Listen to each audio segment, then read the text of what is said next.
At the school, Lin asked a girl if all the seniors had been dismissed, and she confirmed it. As he looked around, Lin noticed some ladies and recognized one with green hair. The lady insisted that Miss Gu see the scratches on her son's face caused by Jing, threatening legal action if her son's future was affected. Tearful, Jing explained that the boy had bullied her first. Lin arrived and, upon hearing the commotion, asked if they were daydreaming. He comforted Jing and asked her to explain what had happened. Showing Lin the tear in her shirt caused by the boy, Jing recounted the events. Lin intervened, telling the woman not to cause a scene. She became increasingly rude, demanding compensation and threatening to use her husband's influence in Zhonghan capital to file a lawsuit. Miss Gu calmly explained that they were in the wrong, which only angered the woman further. She threatened that the whole school would suffer for it. Miss Gu decided to take Jing home and promised to explain everything to the principal in detail. At that moment, the boy's father arrived, demanding to know what had happened. The boy accused Lin of slapping his mother. The man shouted at Lin, demanding he kneel down and apologize, claiming that Qin was his boss and could have Lin kicked out of the city. Lin scoffed at this and called Qin, explaining the situation. Qin understood and clarified matters. The man mocked Lin, thinking it was a joke, until he received a call from Qin ordering him to leave Zhonghai capital immediately. Shocked and begging for leniency, the man was promptly fired by Qin without hesitation, leaving his family shocked. They asked Lin for another chance, but Lin dismissed him, saying it was fortunate he had come that day to prevent Liu and Jing from being insulted.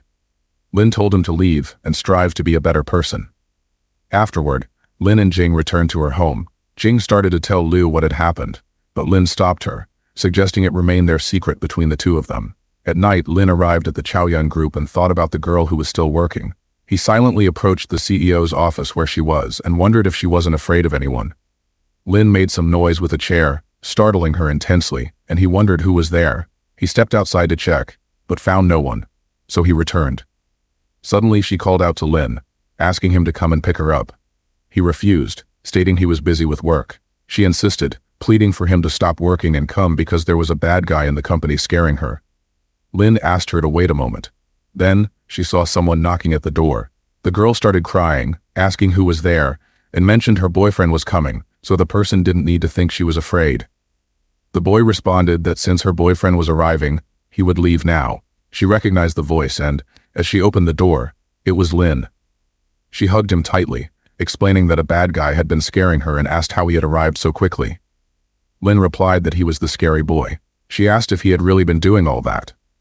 Lin explained that he wanted her to realize the danger of working alone and insisted she leave earlier from now on. She asked him not to scare her like that again, admitting she was very frightened. Then, she noticed a package he was carrying. Lin explained it was egg-fried rice from a stall he often visited over the past few years, which he brought for her to taste. She opened it, taking in the aroma, and asked if it was made by Liu. She shared that she had also tried Liu's fried rice and found it delicious. She jokingly punished Lin by making him feed her, which he agreed to, saying no one would believe he would do such a thing. He fed her and remarked that it was late, offering to drive her home. She thought highly of him for it. Qin called Lin and mentioned he had a list of internet celebrity girls, asking if Lin wanted to relax. Lin replied that the girl next to him was better than any internet celebrity. Qin asked for a picture of the girl. Lin agreed and asked her for a selfie. She wondered why, all of a sudden. Lin explained he was going to send her photo to someone to show the difference between real and fake. She wondered if she should put on makeup and get ready. Lin complimented her, saying she looked good even without makeup, and then took a selfie. She distanced herself a bit, feeling awkward, but Lin reassured her that she didn't have to feel weird. She explained that she had never taken a selfie with a man before and wondered what pose she should do. Lin suggested she sit on his lap for the photo. After taking the picture, Lin sent it to Qin, who asked where Lin had found her. After leaving the office, Lin told her not to worry about dinner as he would drop her off. She replied that she still wanted to support his unusual way of experiencing life. Lin wondered if he had to do something special. She asked jokingly if he needed to summon his prey. They got into their cars, and Lin asked what steps he needed to take to set up a charity foundation. She explained that even powerful people found running non-profit organizations challenging, so it might be difficult for him to solve the problem. As they talked, Lin dropped her off at home. He mentioned he was going to Yang City the next day and invited her to come along if she was free. She replied that she would see if she had any free time. Then she left, and Lin felt that he had completed his challenge. Just then, a girl appeared. telling Lin it was time to embark on his next career journey. She asked Lin if he wanted to activate the enhancement. Upon accepting, she explained that he would become a university teacher, rewarded with a series of gifts and $750 million. Lin commented that it seemed like an easy task. She elaborated that after taking the potion, even mastering advanced mathematics would be a piece of cake for him due to the effects of the attribute enhancement. Lin noticed changes in his physique, feeling a surge in his strength. He excitedly discovered he now had six-pack abs. After this revelation, he lay down on his bed, reflecting on completing his first professional mission. Soon after, Lin received a call informing him that they had already made contact with Pagani's engineers. Lin agreed and instructed his butler to send the car over. The girl Lin had dropped home explained that she wouldn't be able to join him because of some unexpected work. Undeterred, Lin arrived at the airport the next day and discovered that the girl had gifted him a first-class ticket. He settled into his seat on the plane. Hao Yu, Yuan, and Xin also boarded the plane and noticed Lin. Xin made a comment about him, while Yuan mentioned it was her first time seeing such a young boss in first class. Hao Yu playfully asked them to stop and assured them they would all find someone equally impressive. Lin told Hao Yu to keep his pretense to himself and not involve him. Hao Yu then suggested a competition, asking the stewardess for her contact information to see if she would give it. He called over a stewardess, explained the competition, and asked her to choose whom to give her number to. Initially hesitant, the stewardess relented after seeing the limited edition rare watch Lin had. Hao Yu was shocked by her decision, and Xin teased Hao Yu about it. Hao Yu, frustrated, realized she was new to the game. Xin mentioned that a young lady was approaching. Lin then challenged Hao Yu to compete for her contact information.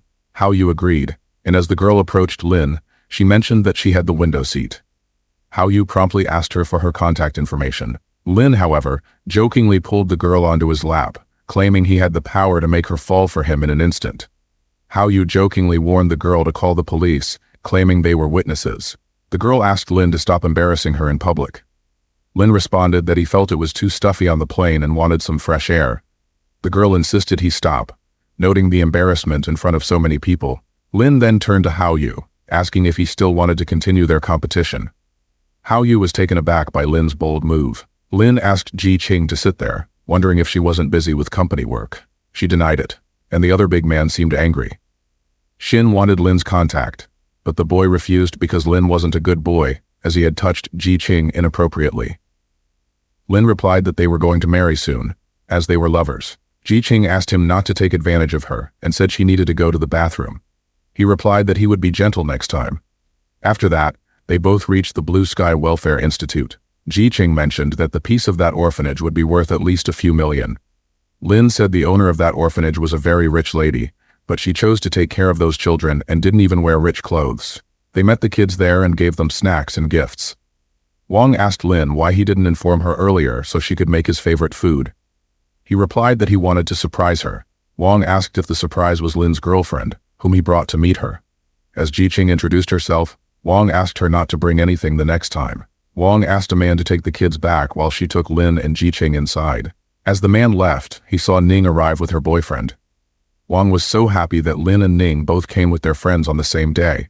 Lin told Ji Qing that Ning also grew up in the orphanage, but for college, he went to Shanghai, and she went to Yang City. He then asked Ji Qing to go and take a look. Ning arrived with her boyfriend in a car and told the kids that she had brought lots of goodies for them. Some boys touched the car, and when Ning's boyfriend saw that, he became very angry with them because he thought the car would get dirty and would need to be washed. Ning met Lin and his girlfriend, asking for introductions. Ji Qing introduced herself, mentioning that Lin had already told her about Ning. Ning commented that Lin was charming to have such a good friend. Ning's boyfriend introduced himself as Tao, and as he was about to shake hands with Ji Qing, Lin interrupted by pushing Tao's hand back and asking him to be polite. Tao became angry at this behavior. Tao then said he would donate 100,000 to the orphanage, but Wang declined, saying they had already done enough. Lin asked her to accept it as a token gesture. Tao asked Lin to donate some money as well. Lin agreed to donate 100 million. Upon hearing that, Tao was shocked and accused Lin of lying. Wang told Lin it must be hard for him, and suggested they leave and have lunch. Tao bet that if a taxi driver could donate that much, he would donate 10 times the amount. Lin called someone, provided an account number, and instructed them to transfer 100 million into that account. Just as Wang found that her account was really credited with that much money, Tao took her phone to check and found it was real. Lin asked when Tao would donate, as they had agreed. Tao felt so embarrassed after that and pretended he had some work, rushing away from there. Ning asked him to wait, but Tao didn't stop. Lin told her that Tao wasn't a good person. Miss Wang asked Lin how he got so much money. Lin replied that he started a small business and made a profit, and Ji Qing added that Lin invested in some projects in Zhonghai as well. Wang said it wasn't a small amount of money, and that it takes a long time to earn, so she was going to return his money. He replied that he had enough money to live comfortably and insisted she keep it, then suggested they go and have lunch. During lunch, Ji Qing asked Lin what he would do afterward. She said she would go to check on the Yang City offline branch because she felt there was something wrong with the account and asked him to come with her. He replied that everything was well prepared. Ji Qing assured him that she wouldn't tell anyone she was going there. Lin told Wang that they had work to do and they were leaving. Suddenly, Ji Qing's dress tore, so she went to change. While changing, she asked Lin to help her with the zipper because it got stuck. He asked if she couldn't wear the dress without it. She asked why he was complaining and if he didn't love to do that. He replied teasingly. When the zipper got stuck again, he went to get scissors. She mentioned that she didn't have anything else to wear. Lin explained why the zipper got stuck. So, he got the scissors and fixed it. She felt awkward about it. After that, they both went to the Chaoyang branch of Yang City. When they reached the conference room, the employees were shocked and asked why Ji Qing didn't inform them beforehand that she was coming. She told Wang that there was no need for that, and then asked to send the accounts for the year to the conference room. Once provided, she looked at the accounts and asked where Wang had gone. She found that the branch had a discrepancy of more than $30 million and noticed other problems with the accounts. She warned them that she would call the police. Some people entered and said they came to collect the debt Wang owed them, which was $1 million. Ji Qing was shocked to hear this. One of the men said that if she came with him that night, he wouldn't ask for the money anymore. Lin intervened and said he thought Zheng had ordered them to stop Lin and Ji Qing from calling the police and that Zheng didn't owe them any money. The man got angry upon hearing that, but then Lin offered them $2 million to help take Zheng to the police station. The three men were shocked and agreed to do as Lin said. They rushed outside to capture Zheng and take him to the police station. Lin asked Ji Qing to take the financial statements while he went to the police station. When they reached outside the police station, Lin told her not to let the news out as it would devalue the Chaoyang group. She thanked him, saying that if he hadn't been there, she would have been in trouble. He asked her to go into the police station alone, and he would go after Zheng. She asked him not to put himself in trouble. He handed over the files to her and told her to go to the police. Otherwise, if she was late, the loss might increase. He then left. After 3 hours, he finally returned with Zheng, and when Ji Qing saw him, she was happy and asked if he was hurt. He denied it and said to leave the rest to the police. Zheng was arrested, and he begged Ji Qing to spare him, promising to return everything to her. She was so angry that she didn't spare him. After that, she grabbed Lin's hand and asked him to go back to Zhonghai. He agreed. The scene shifts to Yunshui Villa, where they both arrived by taxi. Ji Qing offered to cook for him. He was surprised to hear that she was a good cook. Finally, she made dinner, and as Lin tasted it, he commented that it was delicious. He then asked if she was dealing with the matter of Zheng earlier on the phone. She agreed, saying that as the CEO, it was her responsibility to oversee everything. After dinner, Lin mentioned that he didn't expect her to be such a good cook and that he wanted to give her a good reward. She declined because he had already helped her so much. He asked her to close her eyes, and then he kissed her. She asked if that was the reward. He replied that it didn't matter, but she was happy. They had fun throughout the night. The next morning, when he woke up, Lin found that Ji Qing had already left for the office. Lin received a call from the HR of Zhonghai Normal University and agreed to start working as a teacher there the next day. He thanked them for the opportunity. The next day at Zhonghai Normal University, Lin arrived well-dressed, reminiscing about his youth. He received a call from Ji Qing asking him to pick her up, but he declined, explaining that he was starting his first day as a teacher. She was shocked and asked how it was possible. Lin revealed that he would be the PE teacher there. Ji Qing insisted he should just go to work. A college girl commented that if such a young man were their teacher, she would pay full attention. Lin went to the office, stating he was there to start. A teacher identified him as Xingbang, and the lady there, Su Gei, the dean of students, told Lin he must work hard. She handed him a task to help graduates of hotel management find internships with a salary not less than 3,000 yuan, along with free room, board, and other basic requirements.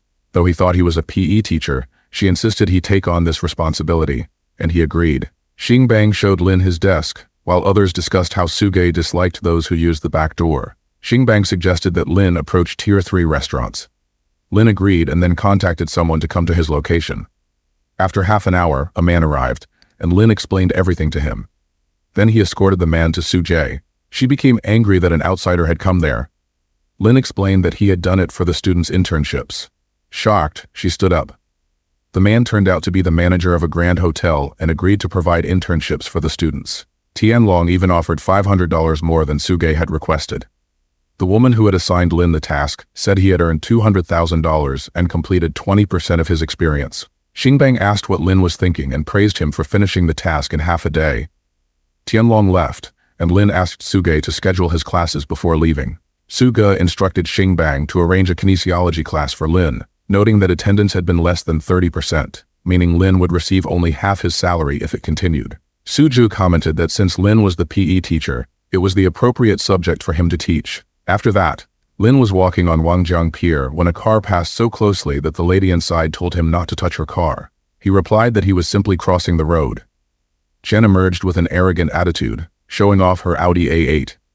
He asked her not to show off, pointing out that it was just an Audi A8. Later, the lady entered the conference room at the office, where a man commented on her tardiness and Lin's absence. She explained she had been delayed in the parking lot because of a man.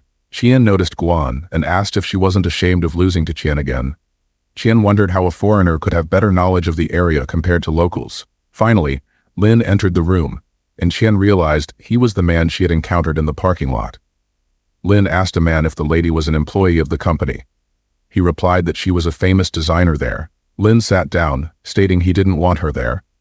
She apologized, asking for another chance, but he refused, stating he didn't want such people around. They both left the room. Lin asked Guan to start explaining. She began detailing everything. Lin asked her what she would do with $30 million if he provided it. She replied that she would make their company a top 5 player worldwide. Lin offered $120 million if she could make his industry a leader for more than 10 years. Others were shocked, but Guan agreed. Lin stated he would provide her with $30 million as an advance, and then left. He received a call from Fu Yu, the director of the Longxin Institute, who wanted to meet him. They agreed to meet at 1 p.m. the next day. The following day, Lin arrived at the school office and greeted everyone. Soo-jae asked him to prepare for class. He was already prepared, and Soo-jae explained the class attendance system and how it would affect Lin's salary. Lin agreed, stating he didn't need the salary, so he didn't have to teach. Soo-jae insisted he must teach, whether he wanted the salary or not. Lin agreed and asked where the classroom was. Xingbang informed him it was on the 3rd floor. Lin headed for the class and met 2 girls who greeted him, asking if he was their new teacher, as he had the textbook. Lin explained what he was going to teach. The girls offered to help him find the classroom, but he assured them he knew the way, and they left. One of them messaged the students' chat about Lin's upcoming class. Lin arrived with Soo-jae and Xingbang to find 30 students already there. They heard commotion outside and saw more students entering the classroom. Xingbang joked that the girls were attracted to Lin because of his looks. Soo-jae acknowledged this but questioned why boys were also present. Xingbang quipped that obviously, they came for the girls. When the bell rang, the class filled up completely. Xingbang noted that since it was full, they didn't need to count. Soo-jae, annoyed, wanted to see how Lin would handle the lesson. Lin asked the students to come forward for attendance. An hour later, students were still lining up to mark their attendance. Soo-jae urged Lin to start the class, but the girls were upset that they hadn't been marked present yet. Seeing their frustration, Soo-jae asked Lin to proceed as he saw fit. Just as Lin was about to start the class, a girl informed him that the roll call hadn't been completed. As Lin began to do that, the bell rang signaling the end of the class. Lin instructed the students to start from the next day. Xingbang commented that it was the first time he had seen such an amazing class. Lin asked if the attendance met Soo-jae's expectations. After she agreed, he said he was done for the day and prepared to leave. Xingbang joked that Lin was like a playboy, attracting all the girls. Just then, the woman who had assigned Lin the task appeared, congratulating him on his first day. She mentioned his experience had increased to 40%, and he would be rewarded with the master memory. Lin asked about the difference between master and sage memory. She explained and asked him to choose. Lin inquired if she knew who the best in the chip field was. She confirmed it was Jack, the father of the chip. Lin chose Jack. After receiving the master memory, Lin declared his intent to make a breakthrough in the chip field. The scene shifted to the Longxin Institute, in the director's office, where Ying informed Fu Yu that a man had visited their institute. Fu Yu acknowledged this, and mentioned there was a meeting scheduled for 1 o'clock that day. Wang expressed concern that his arrival could disrupt her critical research. Fu Yu reassured her to stay calm, suggesting the man might be trustworthy. Chu questioned how an outsider could guide them. The wealthy man was Lin, and upon meeting him, Fu Yu greeted him, saying they had been expecting him. She then showed Lin around the institute. Lin commented on the outdated equipment. Fu Yu explained that the equipment was expensive, and they lacked the budget to update it. She sought Lin's advice. Lin stated he had plenty of advice to offer and suggested they follow his recommendations. Fu Yu agreed. Chu then interjected, stating he had something to say to Lin.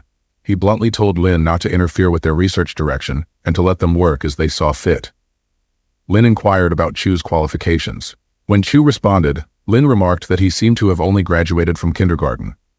Chu acknowledged Lin's wealth and power, but asserted his own respectability, refusing to be insulted. Lin referred to him as mindless, stating that since he had acquired the institute, Chu would have to follow Lin's lead and let him do as he pleased.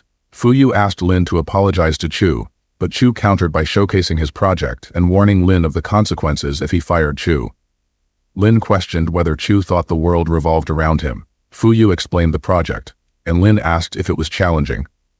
Lin took charge and discussed his qualifications as Fu Yu requested. She agreed to let him oversee it. Chu praised Lin for his programming knowledge, which wasn't part of his course. They were shocked when Lin modified the code.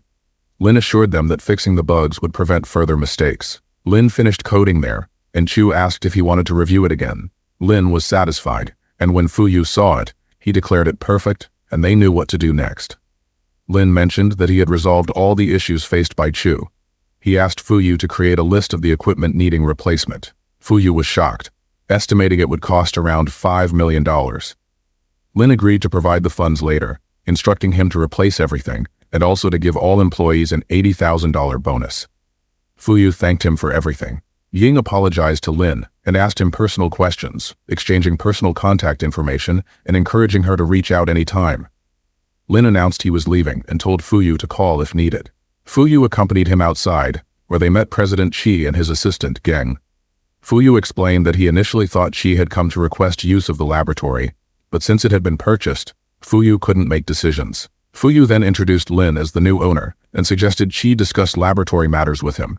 Qi offered money for that, but Lin declined, explaining that the replacements were necessary because the existing equipment wasn't suitable for developing chips, though adequate for academic research. Geng mentioned that he had met Lin previously in the HR department.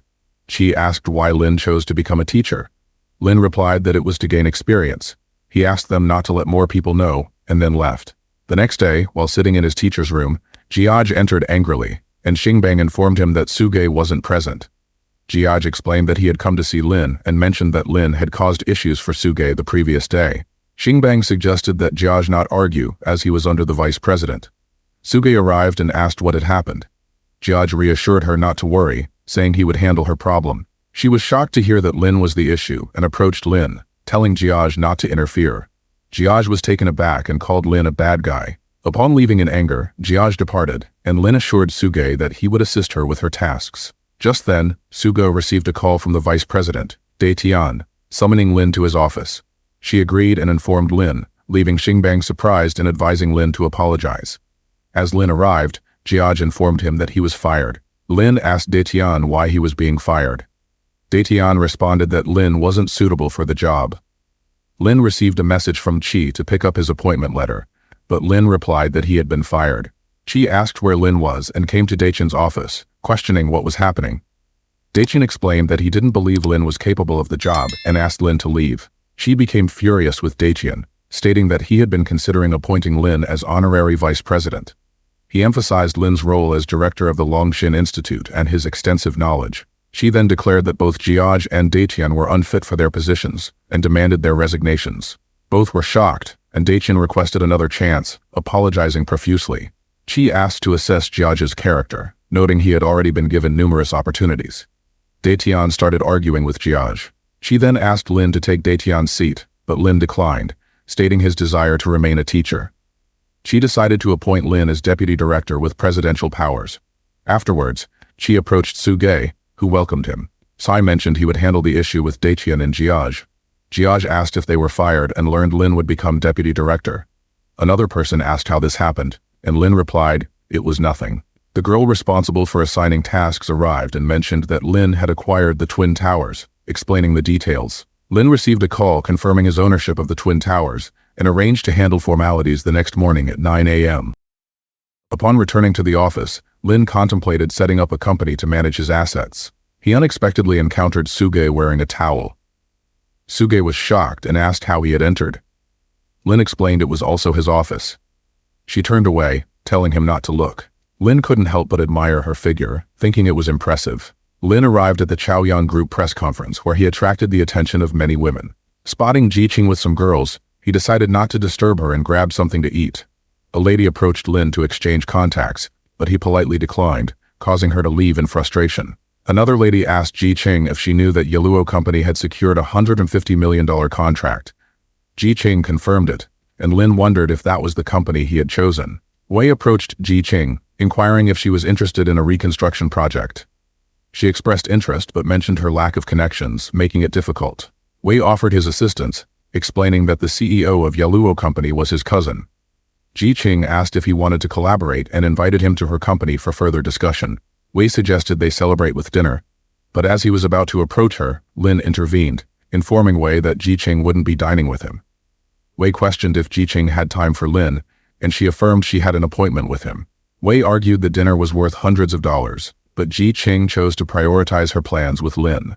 Lin informed the Chaoyang Group that they were not in a position to take on that project and asked Wei to call his cousin for confirmation. Wei dialed Guan on speakerphone and inquired if she had a suitable candidate for the Wangjiang Pier project.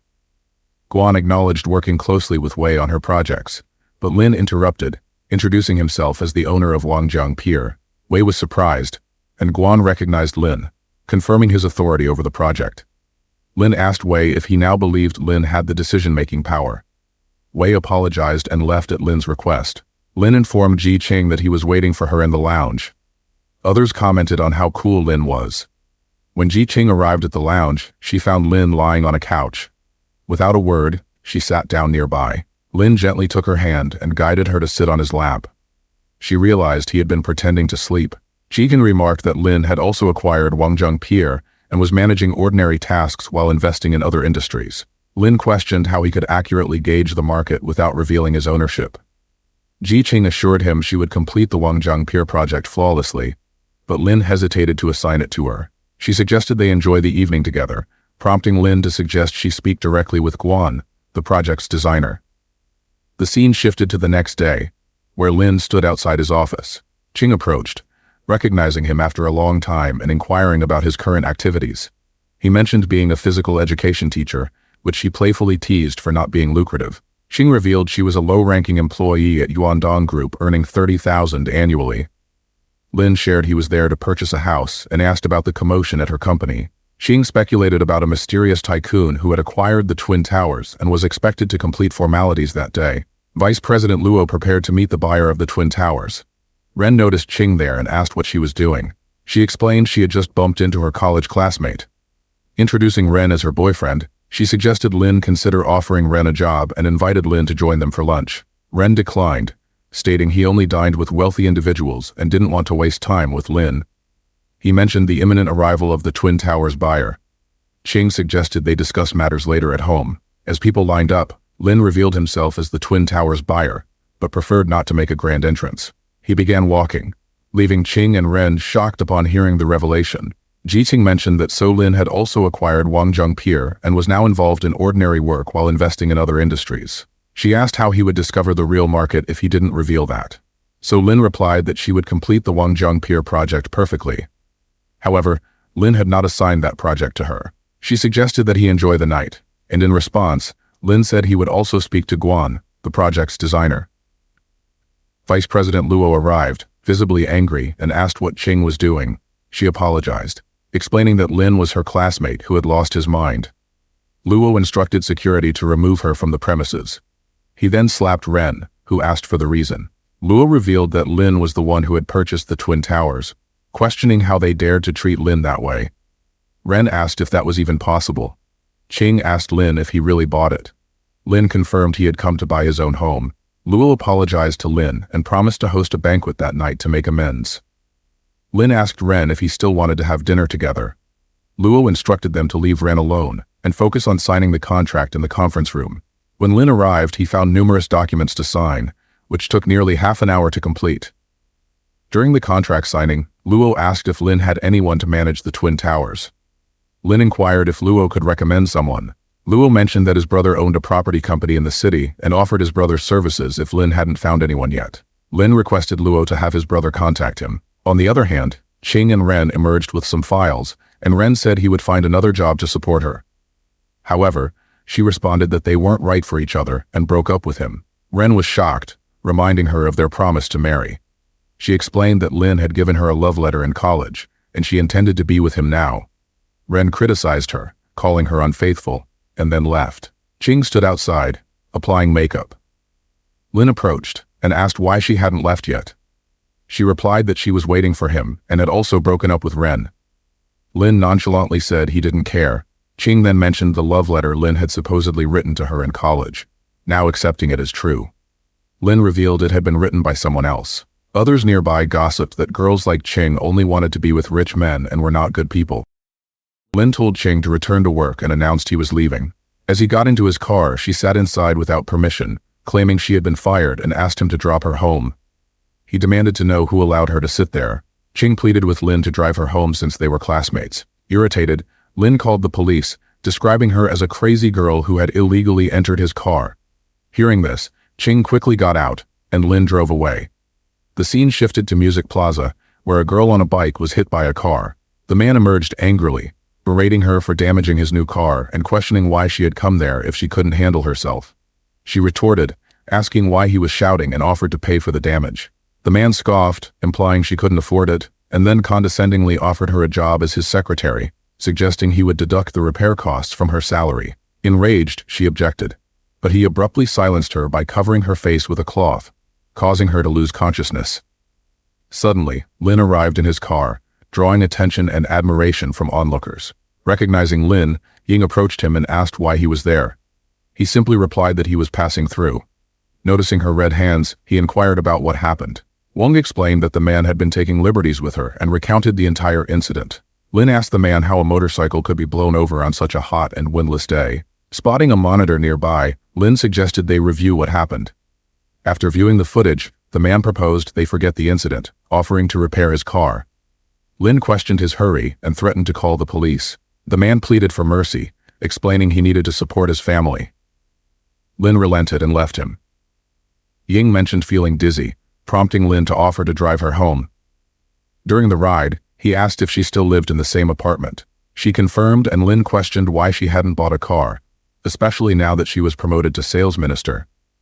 Ying explained it wasn't appropriate given her recent promotion and financial constraints. She apologized for her brother's actions, and Lin mentioned he had already contacted a lawyer. Feeling guilty, Ying offered to compensate Lin. He asked her to stop and assured her they would arrive at her house soon. They arrived at Ying's home to find it in disarray. She cleared a space for Lin to sit, mentioning her own messy house. She invited him to stay and offered to prepare a big dinner after her shower. While Lin played games, Ying interrupted from the bathroom, complaining of feeling hot and dizzy. Concerned, Lin asked if she lived alone.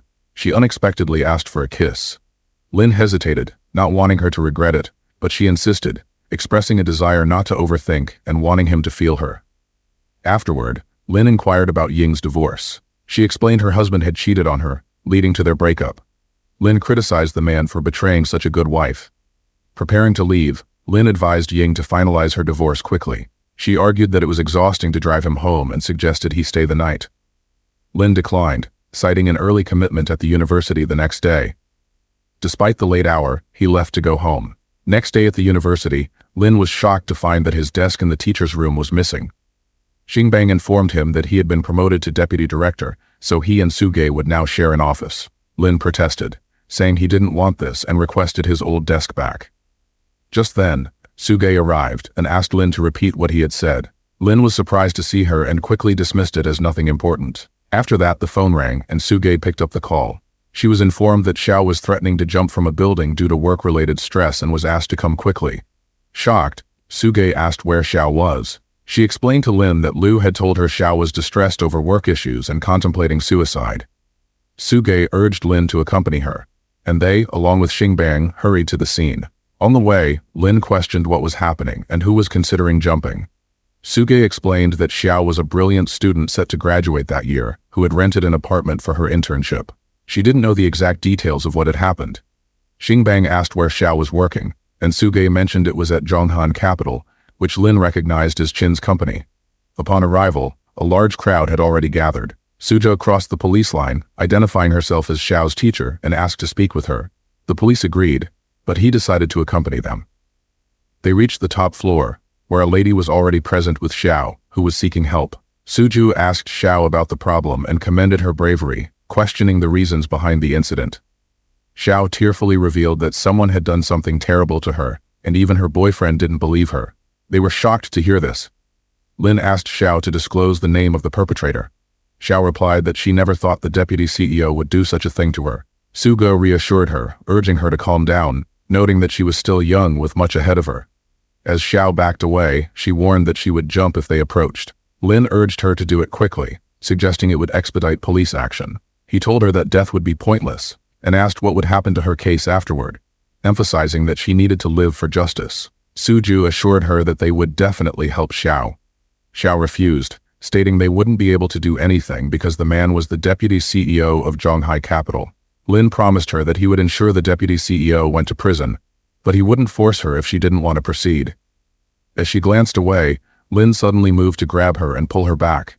The police expressed their gratitude, and Lin stated he did what needed to be done, requesting the police to take her statement. They agreed. The girl expressed her despair, wondering if they could really win. Lin began to leave. Suga asked about it, and Lin explained he was going to Zhonghai Capital to gather evidence for the case. Xingbang wondered if Lin intended to challenge Zhonghai Capital alone. Suga hurried to stop him, asking Xingbang to stay there. She rushed to the car, urging everyone to calm down, expressing her desire to help Xiao, but acknowledging the deputy CEO's power. He asked her to get out of the car, but she fastened her seatbelt and sat firm, determined to go with him. He drove the car to Zhonghai Capital and informed the receptionist that he wanted to meet Kui. The receptionist asked if he had an appointment. When Lin said no, the receptionist informed him that he couldn't see Kui without one. Lin made a call to inquire about Officer Kui's whereabouts. The person on the other end informed him that Kui was in room 1809 and asked why Lin wanted to meet him, urging him to explain his purpose. Lin replied casually, saying it wasn't a big deal and that he just wanted to teach that CEO a lesson.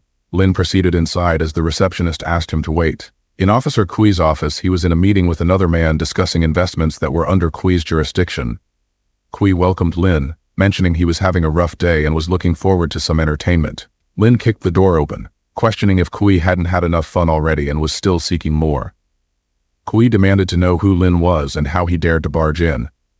Lin confronted Kui about his misconduct with Xiao, accusing him of wrongdoing. Kui asked if Lin was Xiao's teacher and had come to confront him.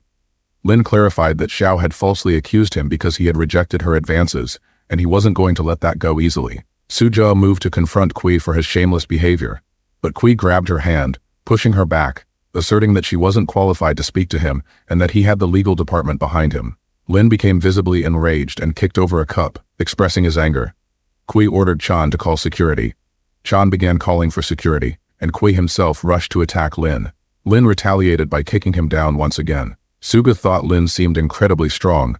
Security arrived with Jin, the head of Zhonghai Capital, who asked Lin to stop. Despite his anger, Lin declared he would even beat Jin. Jin warned Lin that Zhonghai Capital was Qin's company, and that Lin didn't stand a chance against him, urging him to cease his foolish behavior. Lin remained defiant, stating Qin wouldn't dare touch him, and questioned who they all were. Someone announced Qin's arrival. Kui warned Lin of impending trouble now that Qin was present, insinuating Qin would side with him because Qin's father was Kui's uncle. Lin retorted that he would still defeat Kui. Qin intervened, and Kui accused Lin of causing chaos in the company and attacking him. Qin confronted Kui, questioning what dishonorable act he had committed to provoke Lin. Shocked, Kui remained silent. Qin asked Lin to calm down and explain what had transpired. Jin and Sugo were equally surprised by the unfolding events. Lin recounted to Qin what Kui had done to Xiao, revealing that Xiao had been driven to contemplate suicide because of Kui's actions. Qin asked Kui if this was true. Lin added that Kui had blamed Xiao for what he had done to her. Enraged, Qin also kicked Kui. Kui protested, asking not to be treated that way since they were cousins. Chin replied that he didn't recognize Kui and assured Lin that he would handle the situation. Lin agreed and expressed his desire for Kui to be in prison the next time they met. Chin agreed to ensure justice. Lin took Suga's hand and left, trusting Chin to handle the rest. Suge was amazed that Lin knew such a powerful person and that the matter had been resolved so quickly. She praised Lin for daring to confront them. Lin replied that as a teacher he had a duty to act, otherwise he didn't deserve to be called a teacher. Lin criticized the school system for failing to properly educate the younger generation, leading them to struggle in social situations after graduation. Suju decided to inform the headmaster about these issues so they could be addressed. They sat in the car, and Lin realized he had completed a task, earning a 60% experience boost and a reward of $160 million. Suju called him and offered to drive, noting he must be tired from the day's rush. She suggested he meet Xiao's boyfriend the next day, and Lin agreed. The scene shifted to Lin's house, where he received a call from the general manager of Dinghui Property Management Company, requesting a convenient time to discuss sending the property to Twin Towers. Lin scheduled the meeting for 1 o'clock the following afternoon. Meanwhile, at Kaishuan Villa, Qin was summoned by his father, Zheng. Zheng mentioned hearing that Qin had fired Kui and asked for the reasons behind it. They also discussed Lin, and Zheng advised Qin to work diligently. Qin refused, citing that their capital had exceeded $1.5 billion. Zheng then brought up Qin's girlfriend, suggesting marriage. Qin assumed Zheng was referring to Suge, but Zheng showed him a picture of another woman, stunning in appearance. Zheng informed Qin that it appeared he had agreed to marry, and that the girl had become the CEO of Chaoyang Group. Qin felt he had seen her before and showed Zheng a picture of Lin with his girlfriend, asking if they were the same person. Zheng looked disappointed upon learning the girl already had a boyfriend. Qin mentioned he had been enjoying at a bar earlier and decided to return there. The next day, Lin arrived at the government service center with files. Some girls commented on his handsomeness as he entered. Receptionist Feng asked if he was there for business, and Lin stated he wanted to register a company. She agreed to help him fill out the forms and offered assistance if he had any questions. Meanwhile, a man watched them with an intense expression. Lin completed the forms and took them to the same man for review. The man noticed an error. The registered capital was listed as 80 million instead of the correct amount. A woman speculated to Feng that something was amiss and suggested Lin might be playing a prank on them. Lin wondered how they would react if he had correctly written $160 million. He insisted it was correct, prompting the man to ask for proof of the funds. Feng arrived angrily and offered to help him fill out the forms again. Lin questioned why he needed to refill if the information was already accurate. He showed them the bank statement confirming the transfer of funds. They were shocked to realize Lin was indeed wealthy despite his humble appearance. The man reviewed the form again and noted an error in the address, which referred to Twin Towers instead of the specific floors where the companies were registered. Lin showed documents proving his ownership of Twin Towers, clarifying that the entire building was under his company. Satisfied, the man confirmed there were no further issues and asked Lin to wait briefly. Lin received his business license, feeling he was now one step closer to achieving his goal. Lin was on a call with Suge, who informed her that she had invited Xiao's boyfriend to Star Coffee near the school to talk. Lin was driving his car and assured her he would be there in 20 minutes. Finally, he arrived and met Suge. Lin asked if the boy had arrived yet. She told him that he would be graduating in a month, and, because his family was nice, he wouldn't say anything to them. Finally, Yang arrived and acted as if he didn't have much time, asking her to meet at a posh place next time. She wanted to talk to him about Xiao's suicide attempt. Yang said it wasn't his issue to discuss, and he didn't want such a girlfriend. Lin said they wouldn't interfere in Yang and Xiao's relationship, but asked him to comfort her. Yang said they had already ended their friendship, and he didn't want to date her. Suge became very angry about that. Yang stood up to leave. Lin stopped Suge, but she told him he didn't need to stop her. He asked what would happen if someone filmed and uploaded it to the internet. After all that, the scene shifted to Peninsula Grand Hotel, where a car arrived. Tianbo asked Yang where he had been and why they were meeting someone so important. Yang replied that he had some schoolwork to attend to. Tianbo drove Yang there because he wanted him to take over his business and instructed him to behave properly in front of the person they were meeting. When they got out of the car, Yang agreed. Tianbo called Lin to ask if he had arrived or still needed to come. Lin replied that he had already seen Tianbo. As Lin arrived, Yang recognized him and told him not to follow him there. Tianbo asked what they were talking about. Yang explained that Lin was his teacher who had come to lecture him in the morning. Lin commented that Tianbo had a good son. Tianbo slapped Yang, saying that Lin was the new owner of Twin Tower, and Yang shouldn't be rude to him. Yang was shocked to learn that Lin was the owner. Lin revealed that he worked as a teacher to gain experience. Another man approached Lin and asked what was happening. Tianbo continued to scold his son. The man asked Lin if he wanted to kick the two out. Lin said he would handle it. Lin disclosed that he owned Twin Tower and Peninsula Grand Hotel, asking if they had any more questions. They were shocked to hear this revelation. Tianbo apologized for the incident, and Lin mentioned that Yang had acted too boldly, which wasn't necessary. Yang admitted his fault and promised to apologize to Xiao and marry her. Lin warned him never to approach her again. Tianbo bowed in apology to Lin and expressed his hope that Lin would consider giving them an opportunity, noting their top position among property management companies. Yang again acknowledged his mistake. Tianbo slapped him, and Lin instructed Tianbo to remove Yang from the premises before discussing business. Yang agreed, so Lin proceeded to discuss business with Tianbo. The scene then shifted to Suge and Xingbang at the school. Xingbang wondered why they had stopped trying to convince Yang. Suge explained that Yang's arrogance was the reason. Xingbang asked if Lin had gone there and couldn't handle the situation. Suge replied that unlike them, Lin remained calm. Xingbang asked if she was praising or criticizing Lin, noting that they seemed well matched. Suge was shocked to hear this. After that, she received a call informing her that Yang had come to meet her. She asked them to make Yang wait. Xingbang wondered why Yang had come there. When she finally met Yang, he apologized for everything and added that he planned to visit Xiao, asking Suge to take him there. She agreed, thinking Lin was so impressive for handling the matter. The scene then shifted to Ying's house, where Lin met her. He suggested they go buy a car for her. She asked him to have breakfast first and then to try something she had prepared. Lin remarked that she had made a lot of food for breakfast. She replied that all of it was healthy food. Then she fed him with her own hands. He commented that it was delicious and asked what type of car she wanted. She replied that she wanted a beautiful white one. He suggested a Maserati, but she declined, saying it was beyond her budget and her senior already had one. So she decided on an Audi instead. He promised to buy her a car, as he had promised, and suggested they go to the dealership. At the dealership, Yu welcomed them and asked if they were looking to buy a car. Lin explained their requirements, and Yu took down the details. Ying mentioned her budget was only $30,000. Yu was shocked and hesitated to assist them, so he called Li Jing to show them the cars.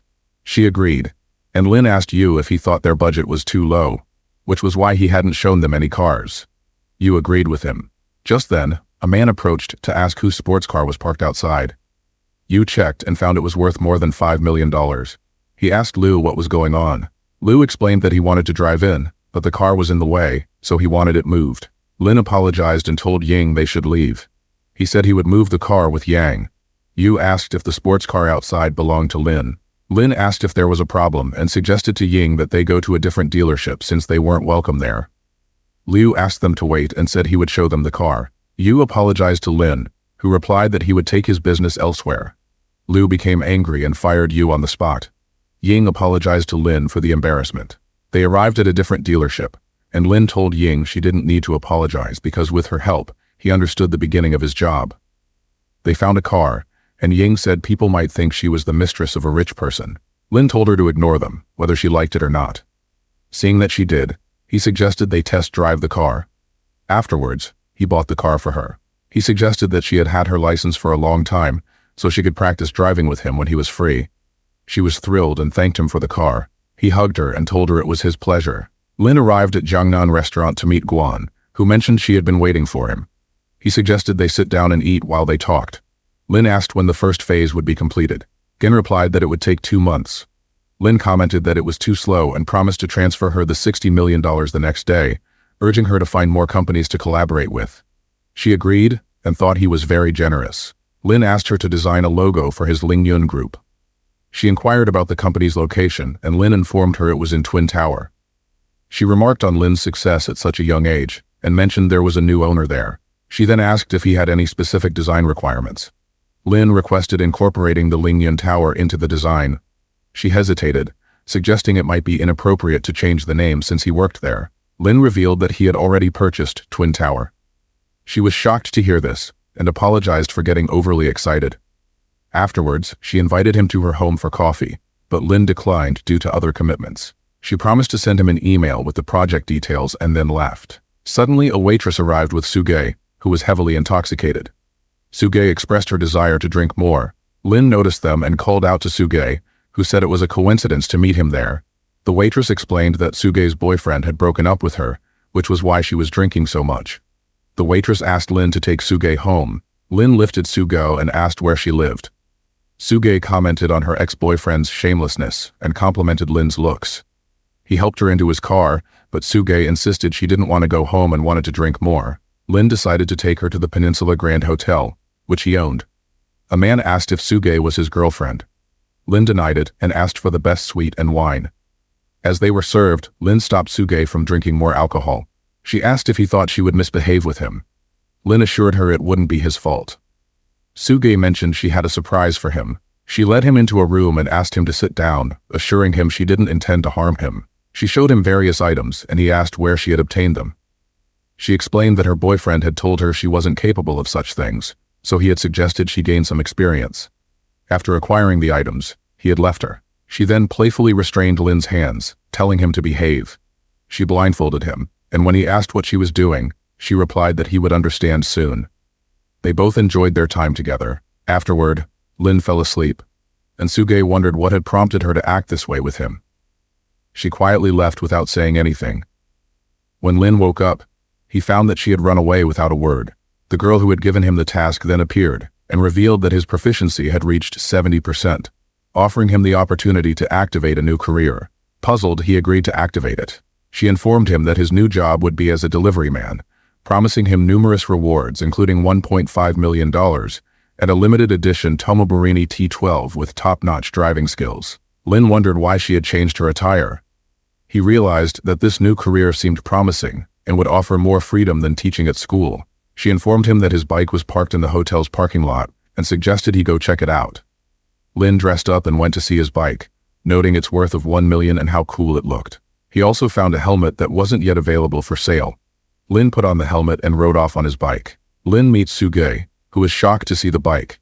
She thanks him for taking care of her the previous night. He advises her to drink less. She agrees and comments on how beautiful the hike was, wondering why he hadn't taken her there before. He explains that it's a place for study, not for showing off. She asks why he came with the bike that day. He replies that he came to collect his belongings and resign from his position. She asks if the incident from the previous day influenced his decision to resign. He denies it, saying he wants to do delivery jobs for freedom and relaxation. She wonders why he would do such work despite being wealthy and asks if he will deliver things she orders. He jokes that he doesn't offer special services. She insists he come with her to finish his tasks. Later, Lin quickly receives an order for a music stand. She arrives at Shangchem International Apartments and meets Guo to deliver the order, asking for $20. Hor arrives angrily, questioning why Lin came so quickly and challenging him to another game. Lin suggests to the boy that he should learn that skill. Howard asks Lin why he didn't learn it himself and criticizes him, saying if he could play the piano he wouldn't need to deliver things. Angrily, Lin asks if Howard is sure that he can't play. Howard mentions that it's so expensive that Lin couldn't afford it. Guo gets angry at Howard and tells Lin not to mind him. Lin insists that he really does know how to play the piano. Howard shows off his mother's talent, prompting Lin to play their piano. Howard tells his mother not to stop Lin and challenges him to play. Lin bets that if he plays the piano well, Howard will have to listen to his mother. Howard agrees to the challenge. As Lin sits down, thinking about the wisdom he gained from the sages, he realizes he hasn't played the piano in a while. When he starts playing, Guo reminds everyone that it's the 8th hardest piece in the world, making the prodigy struggle. She tells Lin that she didn't expect him to play so well, and even though Guo is a college professor, she wouldn't attempt it. Lin thanks her and asks Howard to listen to his mother. Howard blames Lin for being his mother's student and accuses him of pretending to be a delivery man. Lin replies that he didn't know Guo and asks Howard to practice instead. Howard sits down to start practicing. Guo thanked Lin and introduced herself, suggesting that he could secure a well-paying job by playing the piano. Lin replied that he currently had no intention of changing careers. She asked for his contact information so she could reach out to him about any job opportunities in the future. He shared his contact details with her. Afterwards, he was congratulated and rewarded with access to Moon Bay Beach. He thought about how he could utilize the land near his house, which was a great opportunity for him. Soon after, he received a call from someone at the Moon Bay Beach Authority asking when he could complete the necessary procedures. He agreed and went to the office, where he met Kai, who had contacted him earlier. She showed him all the documents related to the area and asked him to check for any issues. Lin asked why public property was being privatized. She explained that it was cost-effective to delegate the management to a private entity, and due to the unusual social background of the person, the area had been put up for auction. Although Lin would have ownership of the scenic spot, it still belonged to the country, and he currently held a 70-year lease that could be extended. Lin decided to meet with the manager. Lin called Song to inquire about Moon Bay Beach. Song revealed that the individuals there owed $30,000. Lin decided to pick up Song, and they headed to the location together. Upon arrival, Lin encountered some rough-looking individuals. One man asked Song why he was there, and Song explained that he wanted to meet their manager, Yao. The man replied that he didn't know where Yao was. Song urged them not to lie, pointing out Yao's car parked nearby. Song introduced Lin as the owner of the beach and clarified that they weren't just there for the debt. The men were shocked and informed Lin that Yao was in his office. Lin took the file from Song and instructed the men to tell Yao to return their money, emphasizing that he didn't want to cause any harm. Lin then left the area. Later, a man informed Yao that the owner of the beach had come and warned Yao not to interfere in their business. He also demanded payment for the debt owed to Wangjiang Pier. Yao responded that the debt wasn't the owner of the beach's concern. However, the man revealed that the owner also controlled Wangjiang Pier. Chang told Yao that it seemed the owner didn't respect him. Yao became enraged and plotted to discredit Lin. Xiang expressed appreciation for the idea, but declined to participate. Lin arrives at the Peninsula Grand Hotel, where a man asks him what he needs. Lin explains that he's there to check on an account. The man inquires about which account and offers to speak with someone about it. Lin asks if there's any money owed that hasn't been returned to the Peninsula Grand Hotel. The man confirms it amounts to over $470,000 and provides answers to Lin's questions. Later, Lin asks if Chin owes them money. The man informs him that Chin brought some girls the previous night and didn't pay. Lin calls Chin from a different phone, identifies himself, and requests payment of $18,000. Chin tells Lin not to meddle in other people's affairs. Lin asserts that it's his property and offers Chin free residence there if he cooperates. Shin agrees and mentions he's currently in Wang's office. Shortly after, a man informs them that Yao has arrived to meet Lin. Lin asks to let them upstairs. Yao, accompanied by Chiang and others, arrives. The man orders security to assemble outside the first floor. Yao gave Lin a gift by agreeing to cooperate, but Lin replied that he didn't want their cooperation. Yao warned Lin that if he didn't cooperate, he would destroy the entire area. Lin, having nothing to lose, challenged Yao to see who would suffer more. Lin grabbed a cup as if to strike Yao. Other men rushed to attack Lin, but he managed to fend them off. Lin revealed that he owned the beach, Wangjiang Pier, and all the security downstairs. Yao was shocked to learn that Lin was the owner of the Peninsula Grand Hotel. Looking out the window, Yao saw a crowd of people gathered outside. Lin suggested that with a small investment, Yao could improve his situation. Meanwhile, Chin met Chiang, and Yao hurried to Chin seeking help against Lin. Chin ignored him and asked Lin what was going on, and if they were qualified to cooperate with Lin. Chiang and Yao were stunned by Chin's response. Lin warned those threatening to destroy his business. Chin became angry upon hearing this and shouted for them to leave immediately. Yao wondered about Lin's connection with Chin. Chin kicked Yao out and demanded to know when Yao would repay the money. Yao assured them he would return it, and they all hastily departed. Chin asked Lin if he wanted to teach anyone else a lesson. Lin replied that now wasn't the time to waste. Chin said that since he had helped Lin, he wouldn't charge the $18,000, emphasizing the necessity of shamelessness in business. Meanwhile, Lin received a call from Ji Qing, who heard he had quit his job and asked if he left because he was flirting with a student. Lin denied this, explaining he was there for experience, and transitioned to delivery work once that was achieved. Ji Qing said she would place an order, but Lin hung up upon hearing this. He left to make deliveries, leaving Chin alone. Lin arrived at Ji Qing's place to deliver the items, and she remarked on how quickly he had come. They went inside, and Lin asked if she wanted to take the vegetables back home after he delivered them to the company. She declined, mentioning that her room had a small kitchen where sometimes she would ask the cafeteria to prepare something special from her books. Lin offered to cook something for her, and he put in a sincere effort. After 20 minutes, he served the food on the table. Ji Qing was delighted and praised the meal, saying it was much better than the company's food and smelled wonderful. Lin asked her to enjoy it, and went to fetch a glass of juice. As he was getting the juice, he heard Ji Qing's voice calling out, so he hurried back to see what had happened. He found her eating and complimenting the delicious taste of the food.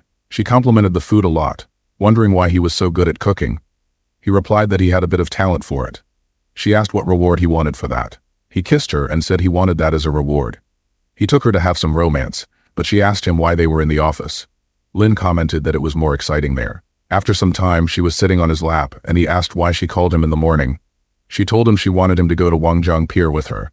He agreed and said they would also check the progress there. After that, they went to the bank of the river, and she mentioned that she spoke with Guan about her company's project. The budget was $55 million, and if she didn't make any profit, Lin could save $23 million. He told her not to save money for that. She explained that since the project was so big, she didn't want to make any profit from it, and he could save the money for emergencies. He said he wouldn't use it. She agreed, and mentioned that if they included Moonbay Beach, it would be perfect. He said he would buy that as well. They both came down and she asked if it was so easy. But since the government held that property, he wouldn't do anything. They both wore helmets as they went to the construction site, and she mentioned that sunbathing on the beach was better than using a personal swimming pool. She thought he might offer an opportunity, but she had overestimated him. A man saw Lin and said that Yao had returned their money, and now Moonbay Beach was under their control. Jiqing was shocked to hear this and asked what was going on. He explained that Moonbay Beach was now theirs, and he asked if she wanted to sunbathe there.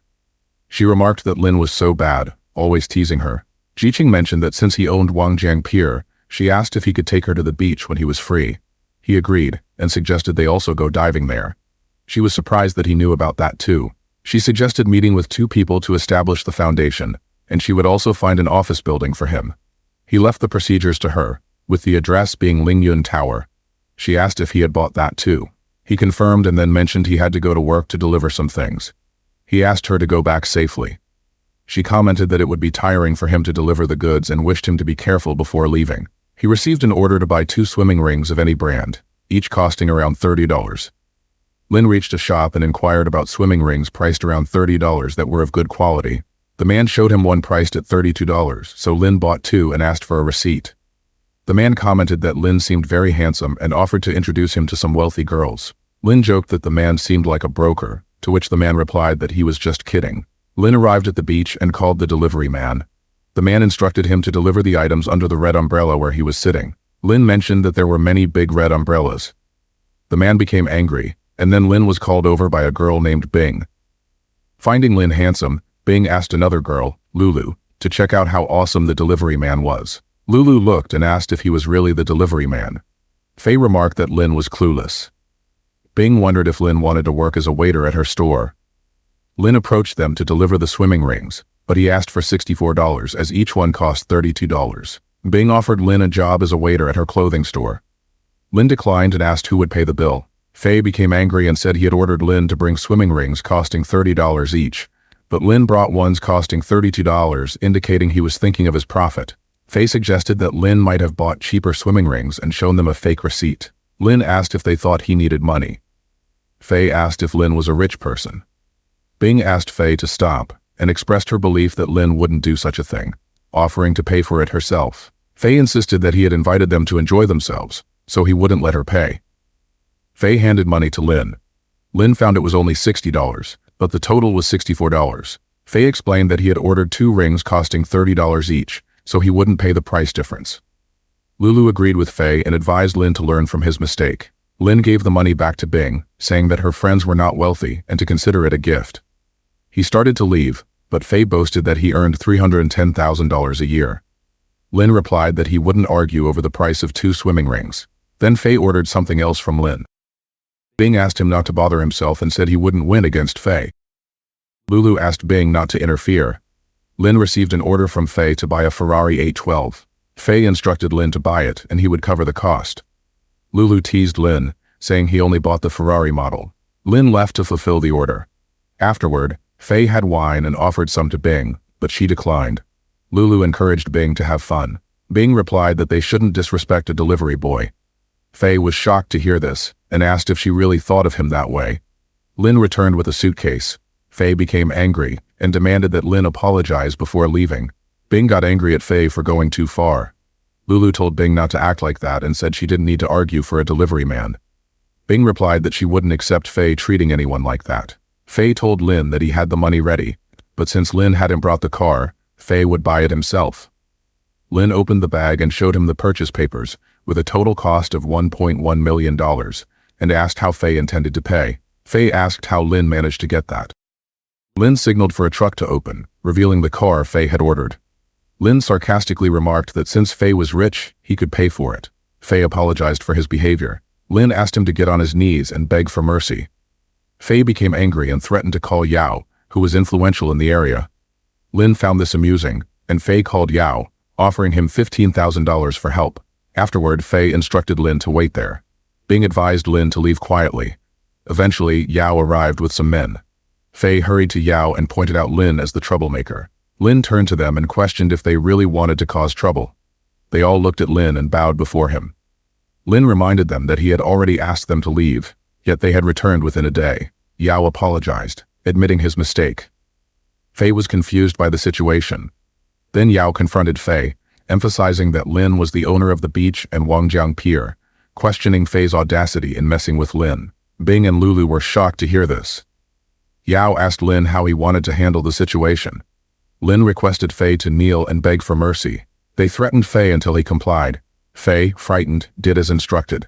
Lin told Yao that he was giving them one more chance, and if they needed money, they should contact Song to arrange a job for them.